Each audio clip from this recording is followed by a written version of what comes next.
it has been forever since I've streamed. What's going on? First of all, guys, welcome to the stream. It's been a while since I've streamed. Me and Ken tried to stream a little bit, but we encountered a ton of issues with that. If you guys are familiar, we were doing the Overcast podcast. We tried to implement like a live stream aspect of it, and it just really wasn't going all that well. So hello to everybody in the chat. Let me know if you guys can hear me. Let me know if you guys can see me. Make sure all the audio levels, make sure all the video, everything looks good. The real reason I haven't live streamed in a while is because it's so tough, and I feel like a quitter because, you give up after a while when things just don't work. But live streaming is really tough. It's like a whole different ball game, and if you're using Google Hangouts, it makes it a little bit easier, but running stuff through OBS, it's just really tough. And I found that it runs better on PC just because me running it on my Mac here just doesn't run as well as Ken would on OBS. So what's up to everybody in the chat? I was talking with a couple of people before this, and they were like, man, this is going to be a boring stream because it's about a boring topic. But it's something that I've been thinking about just because there's really no new drones coming out this year, and there's been nothing that has come out that's really sparked my interest. Recently, right, I've been using the Ronin S a lot. This is just the battery for it. I've got it over there. It's much bigger than just this, but I've been using the Ronin S a lot. I might be making some videos on this. This is a ton of fun to use. But this is something that came out, like 2018, 2017, right? Maybe 2018. Also, I've been flying the Paradinafi. This is not brand new. It came out in 2018. But this has been like the highlight of 2019 for me. It all started off with a really boring CES. And I made a video about how CES was underwhelming just because it was. We saw a ton of stuff we've already seen, like the Mavic 2 from DJI. Obviously, that had already been out. They had the Osmo Pocket there on display with some of the accessories, which I guess that was probably the newest thing they've released at the time. Autel pretty much brought their whole entire booth from 2017 CES to 2018 CES, or 2018 CES to 2019 CES. There's just nothing really going on right now. Everybody says everything is looking good, so that's good. Like the biggest thing, the most exciting thing right now that we've got is the Mavic 2, and that came out 2018. I mean, that's been out, for almost a full year now, and I still refer to the Mavic 2 as a brand new drone. Now, I was watching a video recently. I don't really remember who it was who made it per se, but Frank Wong, who's the CEO of DJI, said that their drones made by DJI are going to get so good to a point where people just aren't going to feel the need to upgrade. Now, when they started out with their Phantom 1, they were making incremental upgrades, and once they got to the Mavic, once they got to that body style, there was really nothing they could do to improve upon that and make it a whole lot better. So, of course, they implemented the new camera. That made it a lot better. They added more flight time, but right now, you can't get a drone that is any more perfect than the Mavic 2. The flight time is great. It's so quiet. I mean, it's just so perfect in so many different ways. And there's really no reason to upgrade because there's been no company that's come through and really challenged DJI with their Mavic 2. I see Marcus saying, yeah, the Anafi. The Anafi is a great drone. I've been having a ton of fun with it. There's definitely a few pitfalls. I like the remote controller. It's just a little bit too small for my hands. And I don't know. It's all right. It's not as good as some of the other remote controllers that I've been using. Let's see. It's all right in my opinion. I kind of wish that they maybe offered a different type of remote controller. I know that we have like the smart controller for the Mavic, although it's not really a mainstream drone, so I couldn't see them having all these different options and different choices for it. Yeah, Robert, I agree with that. He says it's a lack of quality competition, and it sucks because it kind of makes me want to resolve to look and make other content. And you can kind of see some of these manufacturers, like DJI specifically, coming out with different tech just because they have no reason to make new drones. They've got the RoboMaster, they've got the Osmo Action, they've got the Osmo Pocket. I mean, the last 4 product releases, one of them was a drone, which was the Mavic 2. We got the Osmo Pocket, the RoboMaster, and the Osmo Action.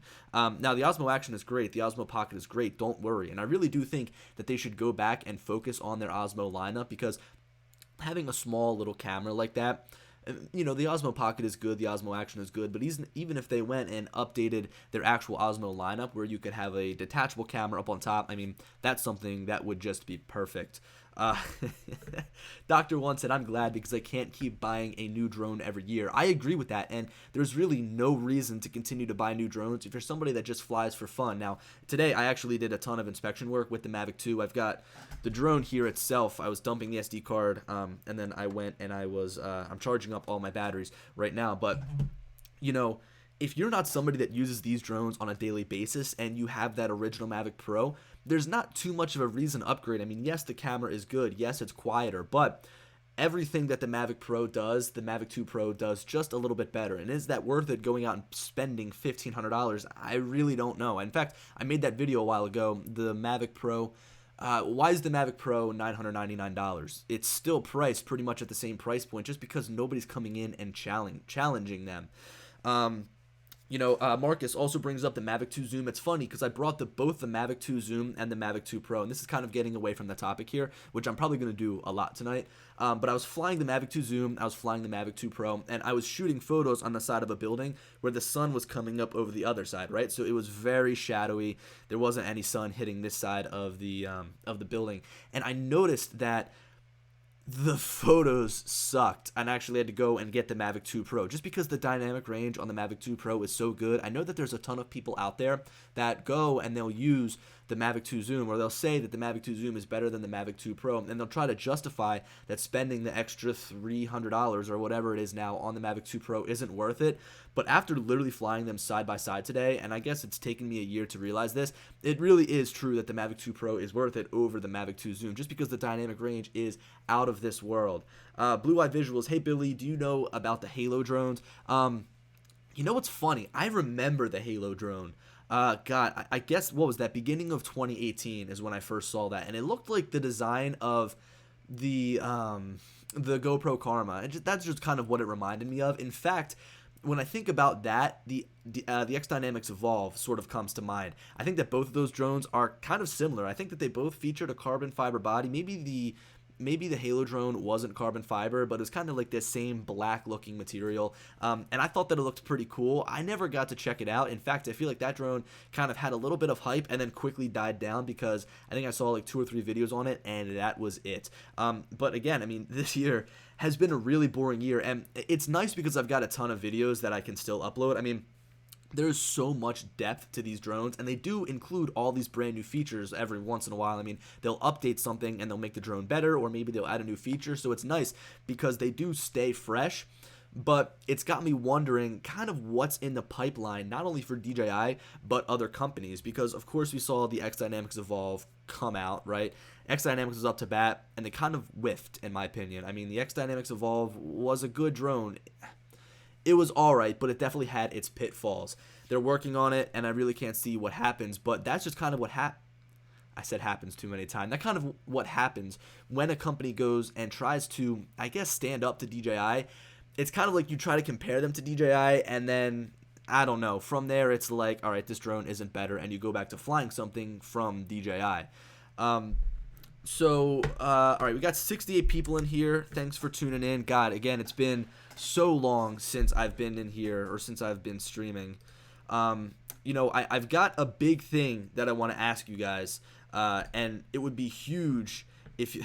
Marcus says he wants to buy a Mavic 2 Pro now. Now, I've got something huge to ask you guys. I've been doing a ton of photography work recently, and a lot of this is for like construction companies. I do a lot of drone work, things like that, but also I just do like finished homes. Like once they've been finished, once they've been totally built, I'll go in and I'll take more photos. And I entered my photos into a contest to try and win. It's like a shutter. This construction company uses these specific shutters, so I entered a contest with my photos. I'm trying to win. I'm about 30 votes out of first place, so I'm in second place right now. So if you guys, really quickly, I'm trying to find the tab here. I'm going to drop a link right in here. So if you guys can click on that link, vote for the house, it would be incredible. It would be so helpful.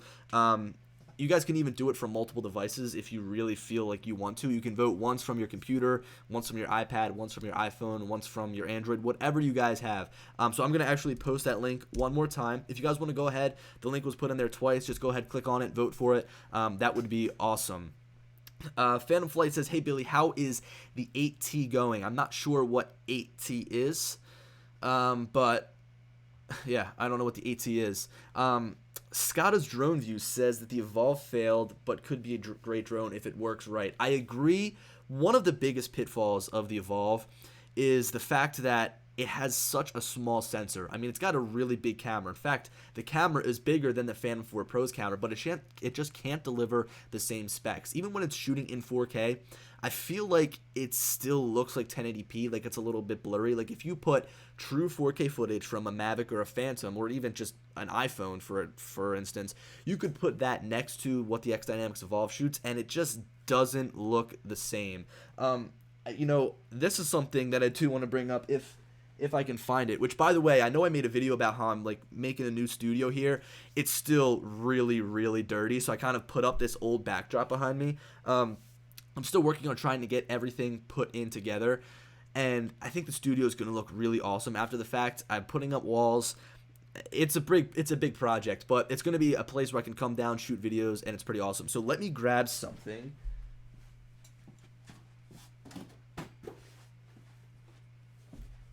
Okay, so the Phantom. This was recently fixed for me. If you guys remember, back in like 2017, the Phantom 4 Pro was my main drone. This was like the drone that I flew pretty much every single day. The Mavic 2 Pro has pretty much replaced that since, just because that drone is so good. It delivers everything that the Phantom 4 Pro can in such a smaller package. In fact, it's better in certain areas. It's quieter. It's more portable. It's got a longer flight time by like 1 minute. It's something that I really can't even notice. Now, of course, the Phantom can still shoot 4K at 60 frames per second. In my opinion, the video is still better off of the Phantom than the Mavic, but if you guys remember, my Phantom was broken. The back leg cracked. I actually broke it because I was getting off of a snowmobile. I slipped and I fell on my backpack. I heard a lot of crunching inside, and the legs broke, but now my Phantom 4 Pro is pretty much fully fixed. So if you guys remember, both these back legs were cracked. Even the antennas on the inside were just pretty much totally done for. On the front, there was a little bit of damage, and even the body on the back right next to the battery was broken.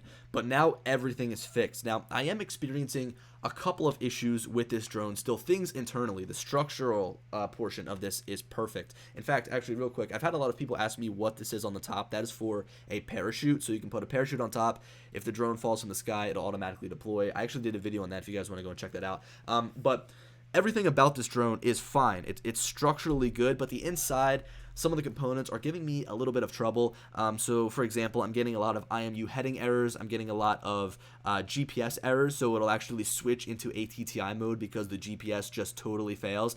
I brought this out with me on a boat, a moving boat. We were going pretty fast, and the reason I love to bring the Phantom with me on the boat is because as it's coming back down, as you're trying to take off, land, everything like that, you can just grab the legs. It's really easy. In fact, I was flying the Mavic 2 also, and we were docked, but we started moving, and then I had to land the Mavic somehow, and I actually cut myself up a little bit. I don't know if you guys can see. It's really small. I nicked myself on the blade as I was catching it as the boat was moving like 13 miles an hour. And the reason the Mavic is so bad to fly on a boat, at least in my opinion, is because there's no way to catch it. There's no way to land it if you're moving. Let's see. All right, everybody who voted for that, thank you again, guys. I'm going to post a link really quickly in here. If you guys can go ahead and vote for that contest, that would be huge. It's almost gotten personal now because I've been going back and forth with this guy that's ahead of me. And in my opinion, I think that my photo looks the best. I'm not going to try to knock on anybody's photography. In fact, I think a lot of these are just people submitting their own home. But I'm definitely somebody that likes competition. So if you guys can go ahead and vote for that, that would be awesome. But yeah, I mean, look, this year in drones has been really boring, and I'm afraid that it's kind of like a precursor of what's going to come. I mean, we have such great drones right now, and nobody is pursuing the top manufacturer, which is DJI. So what does that mean for the future? Am I going to continue to fly my Mavic 2 for the next 3 or 4 years because that is still the top dog? Now look, if that's the case, there's going to be no complaints from me because this drone does everything that I need to. But from a perspective of posting videos on YouTube, a channel like mine thrives on new stuff coming out, new drones coming out, new firmware updates, just because that's what everybody likes to see. But if we've got this same drone that's been out for 3 or 4 years, I don't know, things get a little bit stale, and I think that that's going to be when I might need to figure out what I want to do in terms of maybe posting other content. Again, as you guys saw, I got the Ronin Ronin is pretty cool. It's probably my favorite gimbal I've used. I used the Zhiyun Crane 2 for a little bit, and the motors like violently shake on that thing now. Simon says, is the Phantom 4 Standard still good? Yeah, I would say the Phantom 4 Standard is good. You can probably get them for pretty cheap online. The batteries are the one thing that is killer. I mean, right now you can't buy any accessories for the Phantom from DJI directly. You can't even buy the Phantom 4 Pro, the Phantom 4 Pro version 2.0. I'm not sure if they have any of those listed as refurbished on their site, but right now Phantom parts are kind of hard to come by, especially for me. I actually had to go and buy some new propellers, and for my Phantom I paid like a pretty good price from Amazon. It was like $27 for 4 propellers, like not 2 sets, not 8 propellers, only 4. And then I bought a gimbal guard for like $11. Look, it's still pretty cheap, but my fear is that with the Phantom it's going to be harder to get batteries in the future. So if you're looking to buy a drone for the long term, I might want to stay away from the Phantom. If I were you, I'd look at maybe something like a Mavic or even original Mavic Pro. Scottish Drone View gave me 3 votes. You are the man. Braden Cummings says, what happened in the Overcast podcast? So Ken and I, as I said in the beginning of the stream, we did the Overcast podcast. In fact, Ken was going to join me tonight, but I just didn't feel like having to deal with putting 2 people in the same stream. That would have been fun. So we did the Overcast podcast. We did a couple of episodes, probably like 20, 30 episodes, just to get a feel for what we wanted to do in the future. And we're going to bring back the Overcast podcast on August 1st. So it's going to be after August. We're going to revamp it. It might even have a new name. So look out for that. I know I've been getting a lot of you guys asking what happened to the Overcast podcast. So we're going to try to bring it back better than it was before, because I feel like it wasn't at the level that I wanted it to be. It was kind of a good starting ground, but I want to take it up a notch, and hopefully I'm going to be able to do so when it comes August. So me and Ken are still trying to work some things out. Mike B said he still has a Phantom 4 new sealed in the box.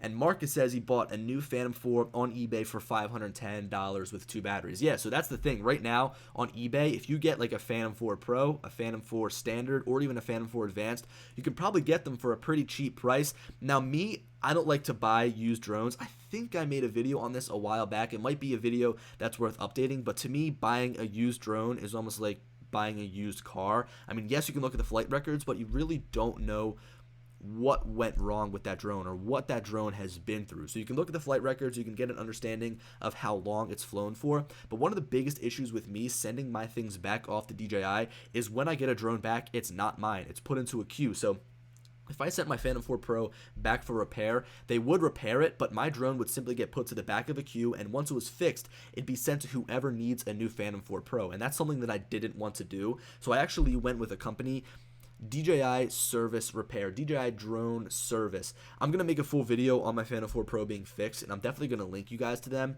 but they hooked me up. They really did come in clutch fixing up my Phantom, and I really would recommend them even if you're somebody who's not posting videos online. I mean, they reached out. They said, hey, we'll sponsor a video if we can fix your Phantom 4 Pro for you, which I jumped at the opportunity, but it was really seamless. All you have to do is submit a ticket. You go through there, you tell them what's wrong.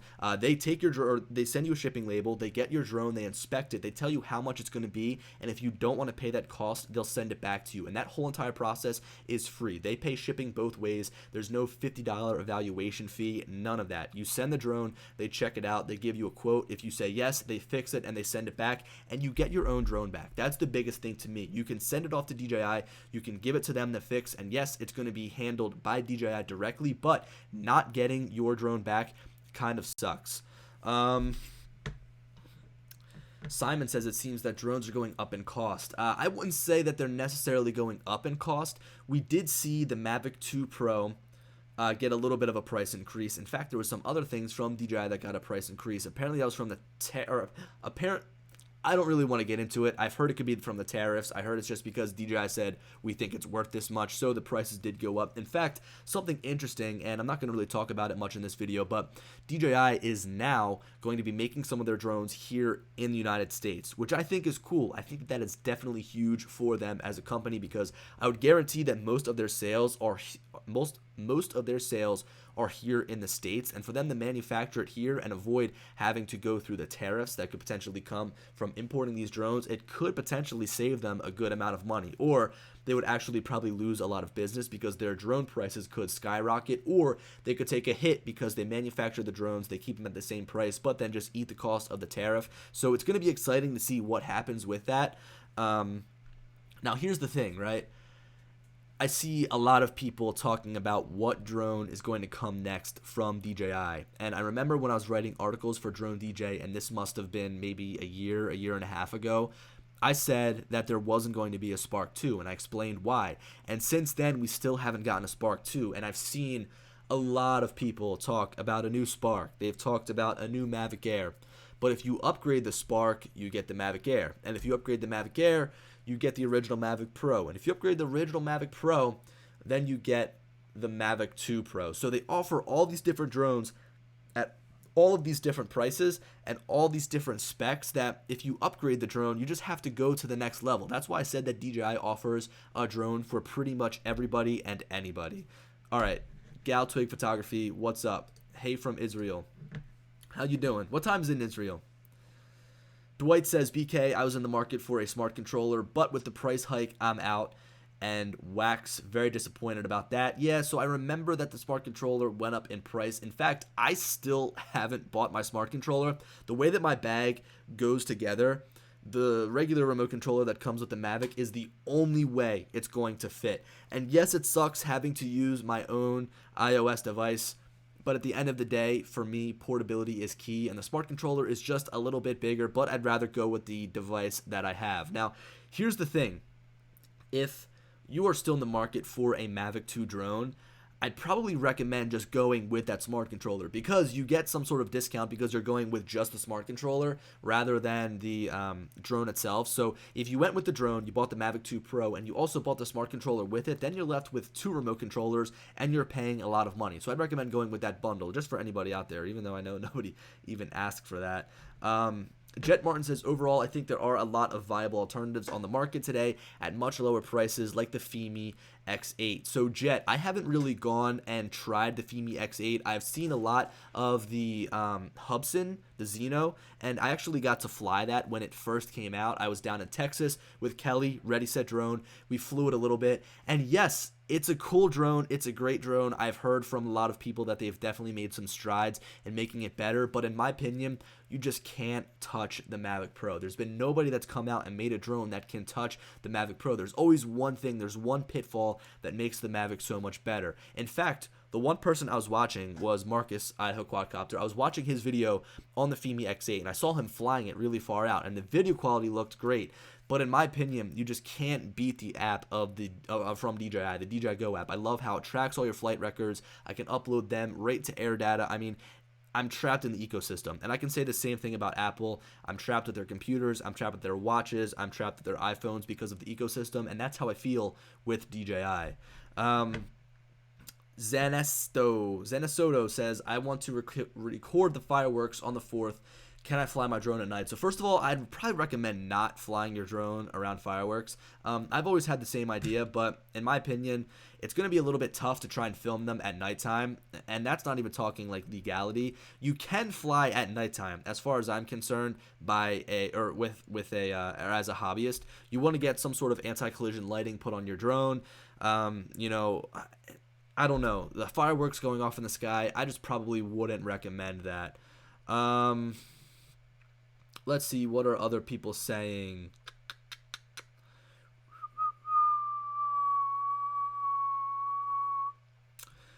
JFNY1 says, do you think the Mavic Pro original will be a classic at one point in time? I don't know what you define as a classic, but I think that it's almost a classic right now. I mean, when I was talking about the original Mavic Pro, that was the drone that changed everything, in my opinion. I mean, we went from a phantom body style to something that offered the same specs and is something that can fit inside of like a sweatshirt pocket, right? I mean, DJI really changed the game. And after that, we saw a ton of these drones coming out with their folding wings, or I'm sorry, their folding arms, and they all implemented them in some sort of different way. And I really actually like the Paradanafi because it is so simple to get it up in the air. I mean, it's as simple as just doing that. and you're good. You put it down and you're out. I mean, in my opinion, it's the easiest to take apart. It's also so easy to just clamp up, throw inside of your bag. The one thing that's been really bothering me is the antennas, how they're like hanging off the front and how they're hanging off the back. It kind of is annoying to put inside of my bag. I would say that the Mavic Pro is a bit of an easier time because the form factor is almost like a pure rectangle, right? I mean, yes, we do have these legs on the back, but they don't really get caught on anything. Regardless, the Parrot is really annoying to put inside of the bag, but this has replaced the Mavic Air as my secondary drone, so that's a good thing. Let's see. The next Mavic 2 Pro estimation. I don't know what that means.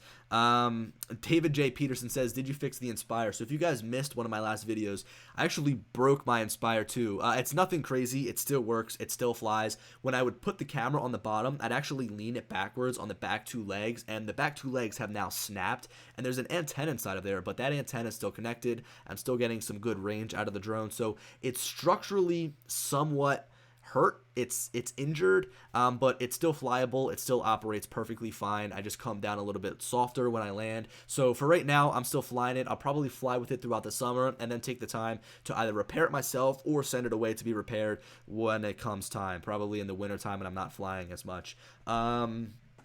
Greg, what is your opinion on the Typhoon H with the 20 megapixel 4K camera? Here's my biggest thing about Typhoon or Unique. So I haven't flown a Unique Typhoon ever. I've never seen somebody fly it. I've never been in somebody's presence when they've flown it. The only time I've ever seen one of their drones is when I'm at CES. I've been to CES twice. I saw their drones both times.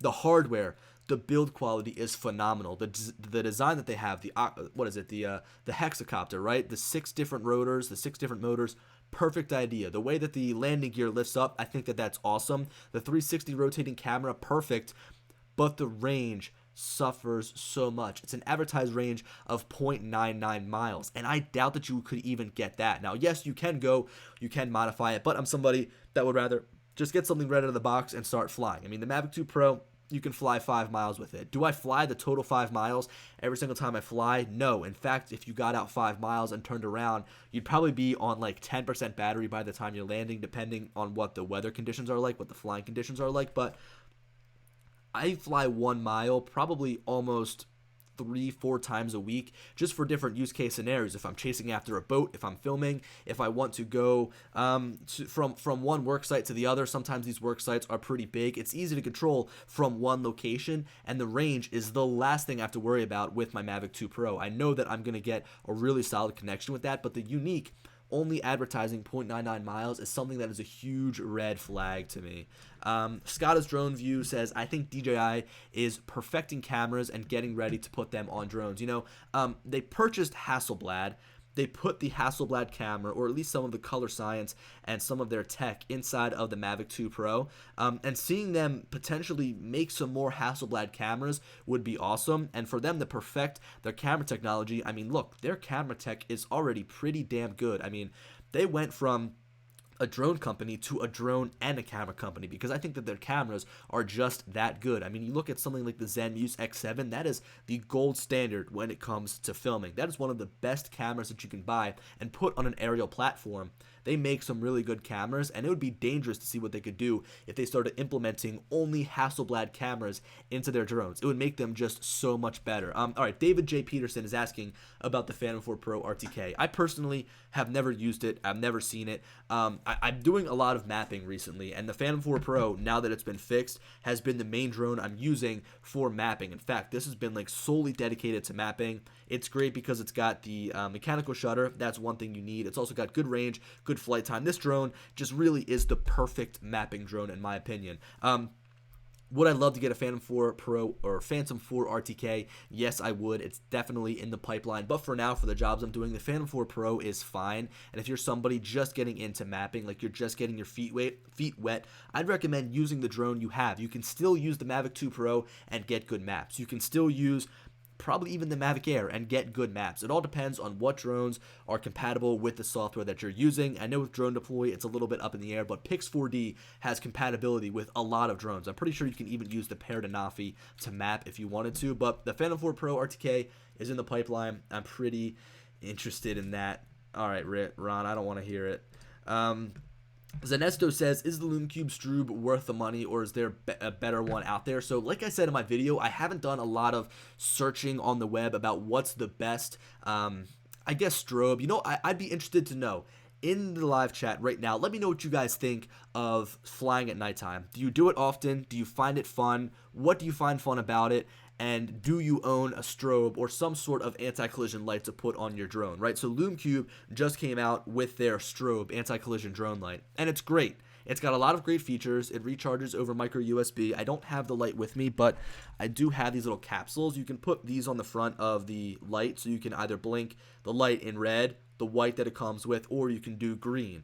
So it does have a lot of cool little options, but it's $50. Like $50 for a strobe light, I don't know. That's a lot for me. And yes, Lume Cube, I've heard that they do have some pretty expensive products. It does make sense, but in my opinion, I don't know. I would say that it's probably not worth it. There's definitely some better alternatives out there. I saw some people post some links on that video to better alternatives. So if you want to go and check the comments out, I'm pretty sure people have been firing things off over there.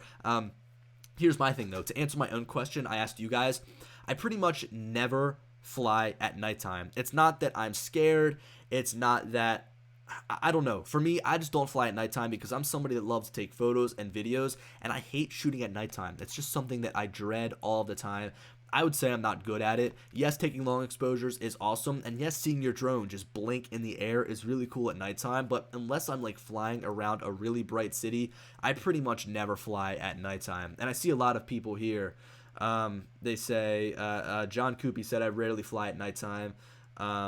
Eli even said $50 for a little light. I mean, yeah, look, so I think that drone flight at nighttime is fun if you're just going to be flying like maybe line of sight for the whole entire time. Like you want to keep it close to you, you want to buzz around, whatever. I mean, that is totally fun. And I won't lie, I had some fun doing those long range tests at nighttime and seeing the light blink so far out, like 3 miles out, and then bringing it back. I mean, you can see it 3 miles out, and yes, it does work, but at the end of the day, I mean, $50 for a light, I just don't think it would be worth it. Hey man, yeah, okay, well look, that makes sense. If you're gonna be flying at nighttime because you work during the day, I totally get that. The LED props are cool. My biggest thing, man, I'm afraid of putting third-party props on my drone. I don't know. I just think that they're made so perfectly, made by DJI, put on their own drones, and I feel like going with a third-party option for the main thing that keeps your drone in the air, I don't know. That kind of scares me. Okay, Crowhead says he uses them for sunsets, and I agree with that. Being able to use a little beacon could be helpful. I think during the daytime, I tested it out, and I was going to put this in the video, but during the daytime, these LEDs barely make a difference. At that point in time, you're just gonna want to look for the drone itself, which is funny, right? I fly these little drones like the Mavic 2 Pro. I'll fly the Paradanafi, and you can't really see them in the sky. I mean, you get out more than 2,000 feet, and it's kind of hard. Unless you're following it all the way out, it's hard to know exactly where that drone is. But when I fly the Inspire 2, I can be out a mile, and I can look up after looking down at my shot. Maybe I'm composing something. I can look up, and I can still see it. It's just such a big drone, and that's one of the reasons I like it. It's so easy to spot in the sky. Let's see. Yeah, Marcus, third-party props, bad idea. Also, third-party batteries, bad idea. Logix, I love you. I love you too. Guys, I'm sorry to keep plugging this. I gotta say it again because I know that sometimes we might get some new people in here, but if you could vote for my photo, it would be perfect. I just dropped a link in there. Go ahead and click on that. You can vote multiple times. I think you can vote from like Chrome, and then you can vote from Firefox, and then you can vote from like Safari if you have a Mac. So guys, it would be huge if you guys could help me. Really looking forward to potentially winning that contest. I've been blasting it out on social media all week. Bruce says Mavic 2 Enterprise Dual. You know, I had the Mavic 2 Enterprise Dual for a little bit. I had it for like 2 or 3 weeks. I published probably like 5 or 6 videos on it, and that was my first time getting my hands on a thermal camera. I'm in no means a thermal or a thermographer. I am in no way certified to do thermography, but I really enjoyed the learning experience. I really just kind of regurgitated a lot of info that I learned during that time, but it's great because that info has now stuck with me. The Mavic 2 Enterprise Dual is a great way to get started with thermal work, and it's also a great option if you need something that's portable. So I think it's going to be perfect for search and rescue operations. Roof inspections, on the other hand, I've used it, it works, and if you use it properly, then you can get by with it. And spending $2,700 on the Mavic 2 Enterprise Dual is definitely better than spending $20,000, $30,000 on a Matrice. But there's also some other options out there you've got to weigh, like the Paradanafi Thermal, for example. I haven't tried that. I really want to get my hands on the Paradanafi Thermal. I really enjoy flying this drone. I love the body style. I love the app. And I think that slapping a thermal camera on here really does give the Mavic 2 Enterprise Dual a run for its money, right? So the Paradanafi Thermal is $1,900 and the Mavic 2 Enterprise Dual is $2,700. So right there you're saving, what, $800. That's my quick math. You save $800. So that's worth it in itself. Now, the one thing you can't do on the Paradanafi is strap the attachments on the top. So if you're somebody that absolutely has to have a spotlight, a beacon, or a speaker attached onto the top, then the Mavic 2 Enterprise Dual will probably be one of your only options, or the Mavic 2 Enterprise Zoom if you don't think you need the thermal capabilities. But I think that the Paradanafi Thermal coming in at a lower price will be a great selling point for people who purely need that thermal camera. Yeah, chat. I was just talking about the Anafi Thermal. Dwight, thank you for the vote.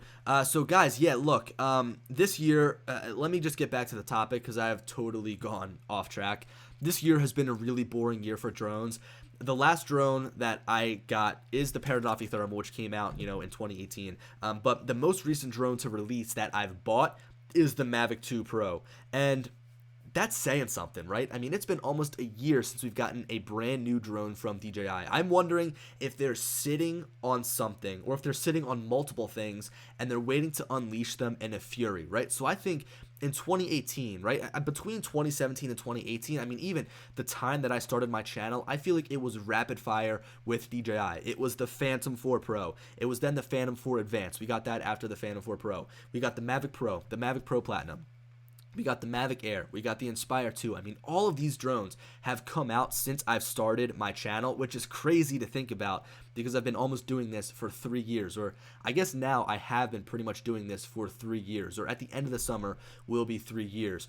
But to see DJI not really come out with a drone in a full year is weird to me. And I feel like it's odd. So I'm wondering if maybe they're sitting on a few things and they're waiting to pull the trigger and unleash a flurry like they already did. So maybe they want to upgrade or update all these drones at the same time, because if they update the Spark and they don't update the Mavic Air, then what's the purpose of buying the Mavic Air, right? Because if they put 4K at 60 frames per second and if they give it a 3-axis gimbal with OcuSync 1, right? Okay, they probably would never put OcuSync in a Spark, but if they just upgrade it in any way and make it close to the Mavic Air, selling it at the same price point of the Spark is going to make people want to go out and just buy the Spark 2 over the Mavic Air. So what I think they'll do is they'll bump everything up. Maybe they'll start at the top, they'll bump it up, and then they'll keep bumping up from there and do everything at once so that maybe not at once, but they'll give us like a full 6 months of just a ton of brand new drones. That's one thing that's going through the back of my mind.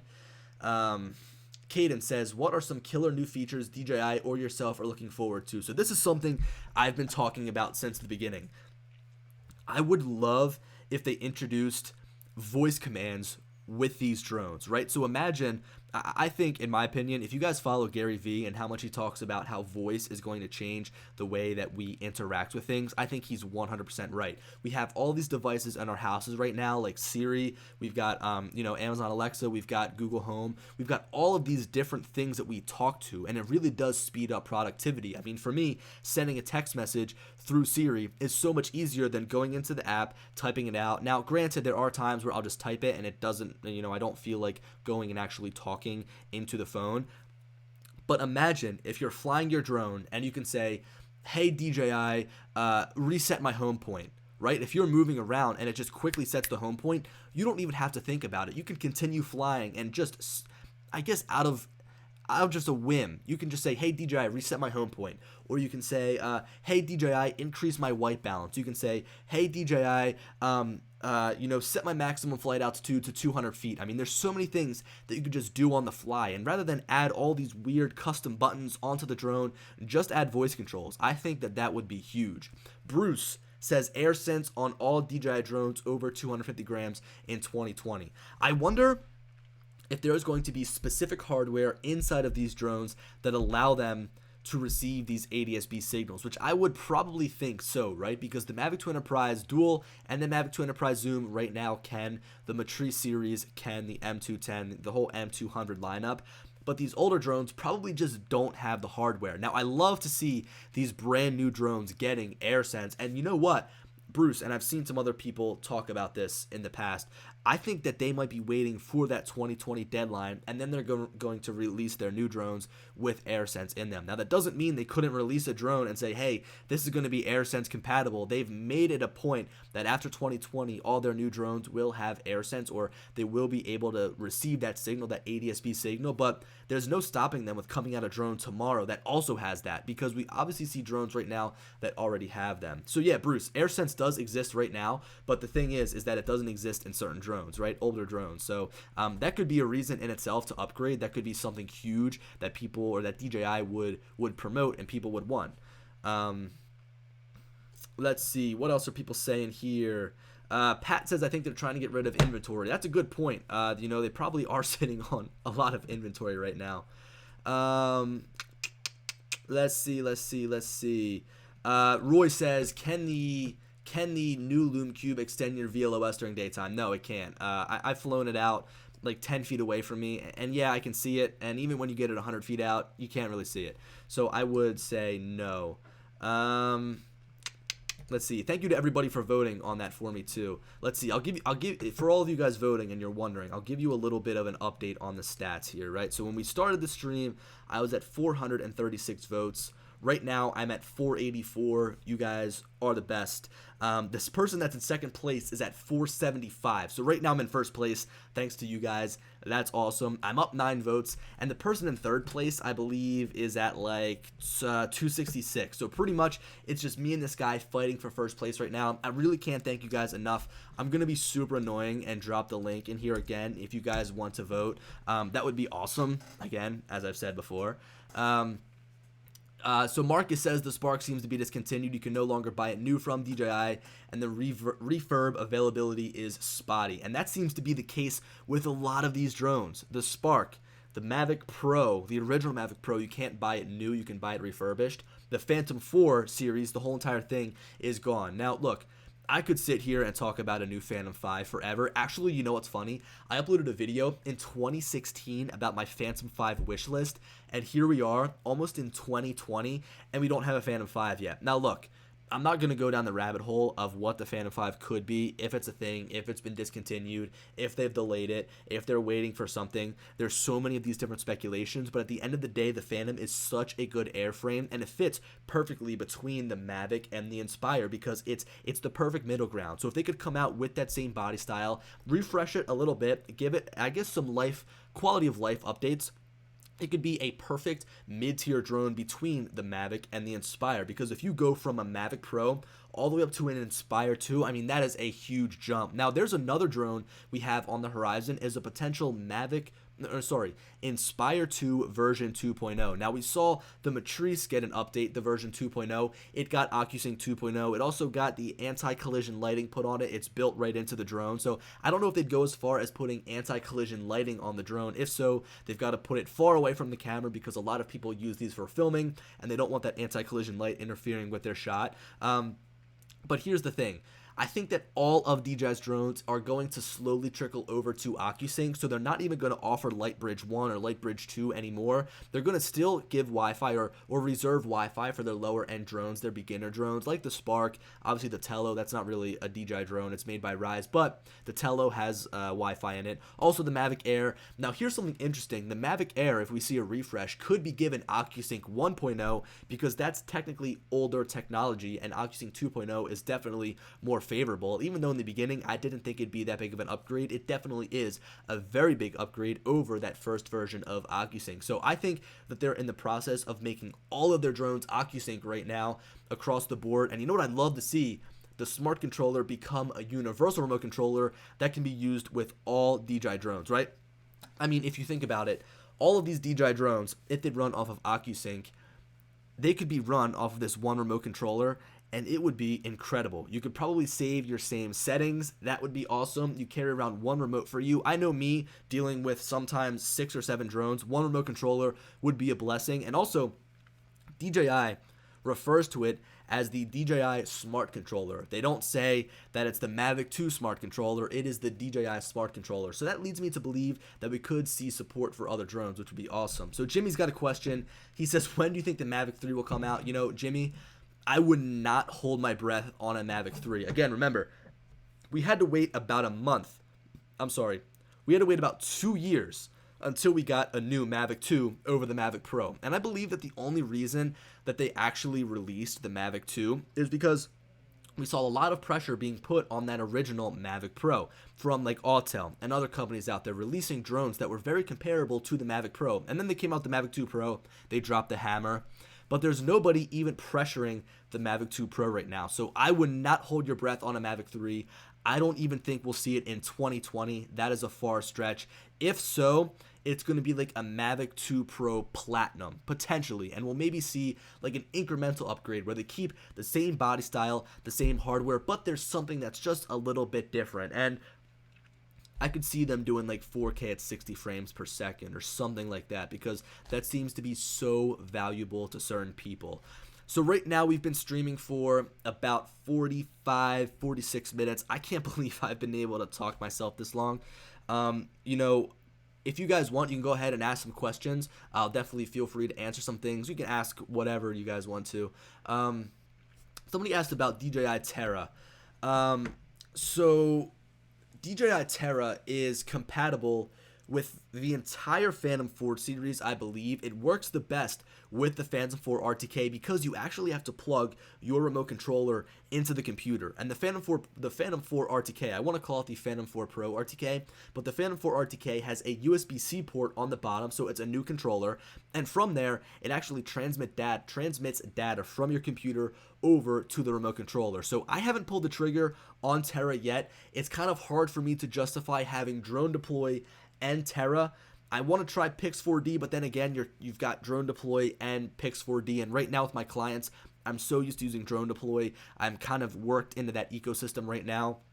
Being able to use it on all my devices, I really like their application. So I haven't tried Terra yet. I'd like to try it. Maybe I'll try to link up with somebody right now that's using Terra. If any of you guys out there are using DJI Terra, I've got an email on my channel. You guys can reach out and maybe we can get together, do a video on it. That would be pretty cool. But yeah, Terra, I'm not pulling the trigger yet. It's still sort of like a first version software. I'd love to see DJI get some more ground under their feet and kind of go a little bit further with the software updates to really make sure that Terra is worth buying over something like Drone Deploy that's been out forever. Simon says, we live in the same state. We need to get you to learn how to fly a racing drone. That is true. I want to learn to fly a racing drone, and that'd be a great video. Let's see. Yeah, David, Precision Hawk. You know, that's another one that's come up. In fact, there's all these different mapping softwares. It's so hard to try and keep track of them.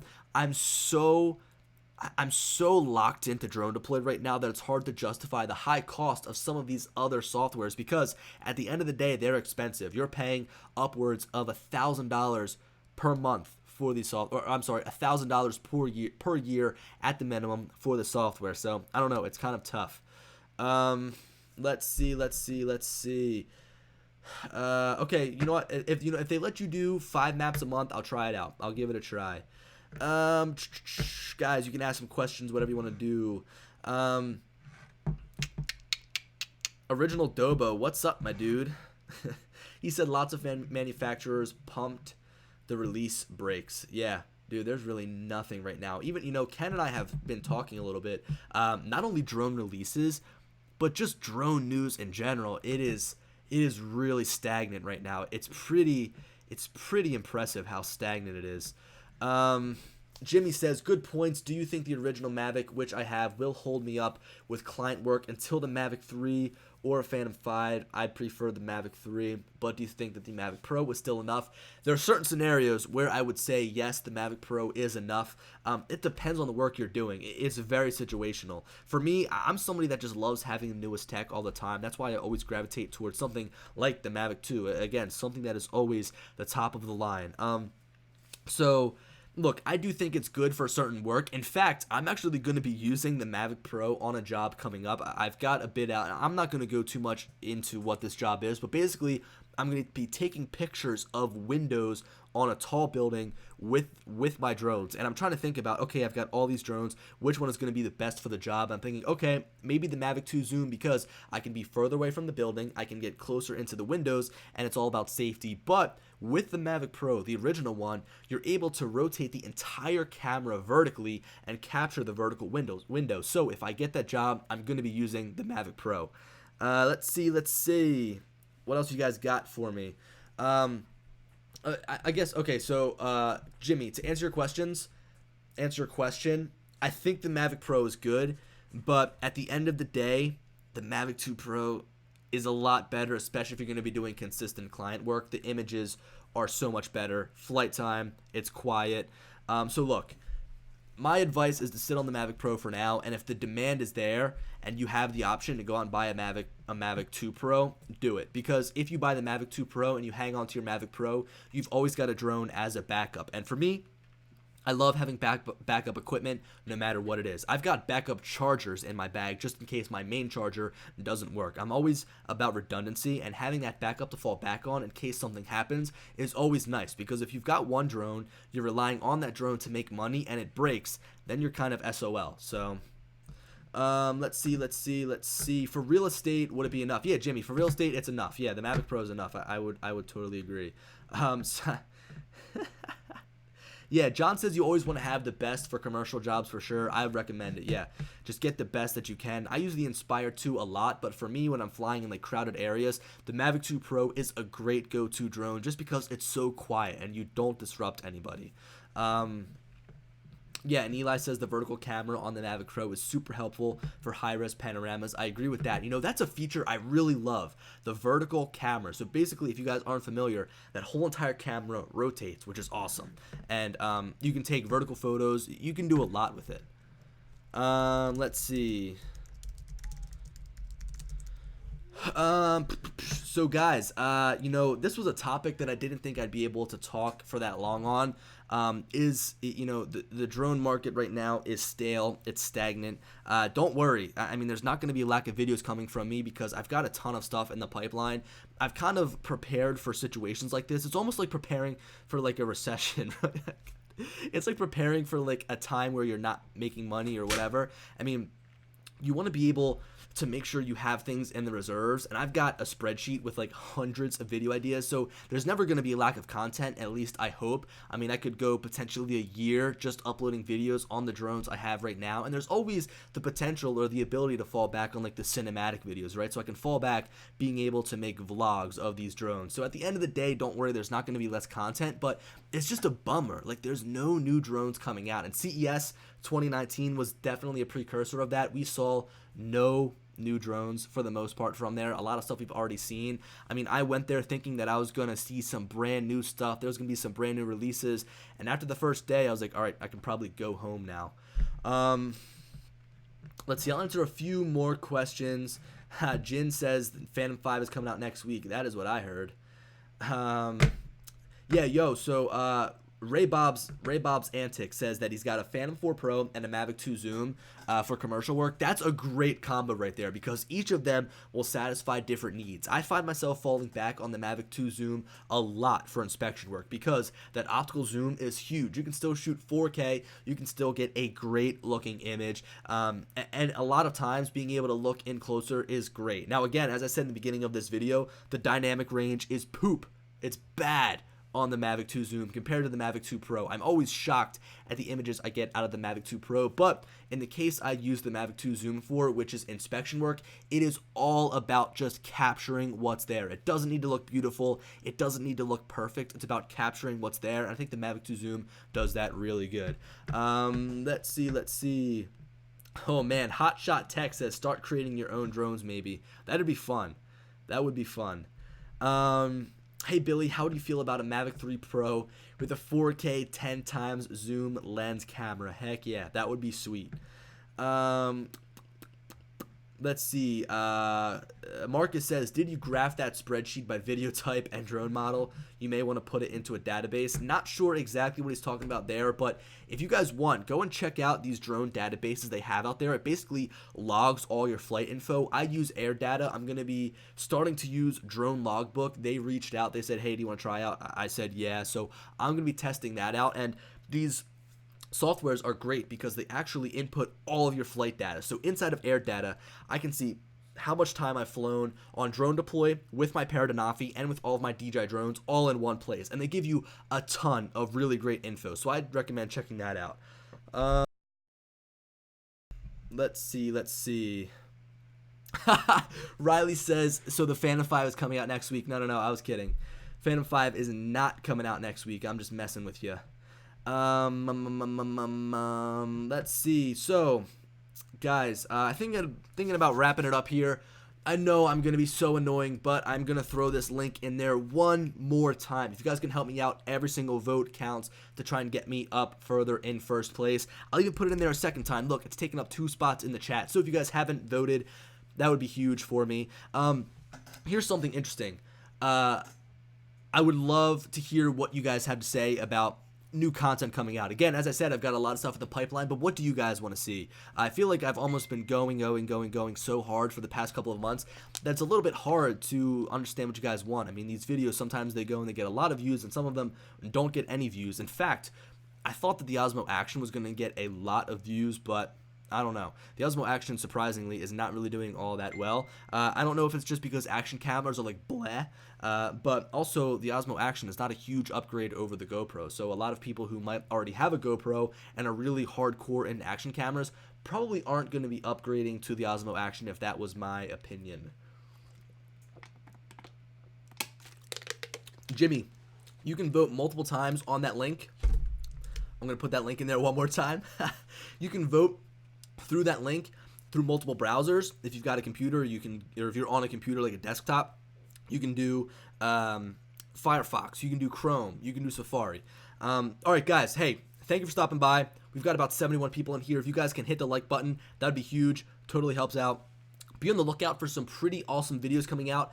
I'll give you guys a sneak peek if you guys have stayed through this entire stream. The 2 videos I've got coming out, which are sort of like bigger projects of mine, is the Insta360 1X. I'm going to be doing a video on that, and also the Paradanafi. I've been flying this thing so much, and I'm going to put together a really awesome review video.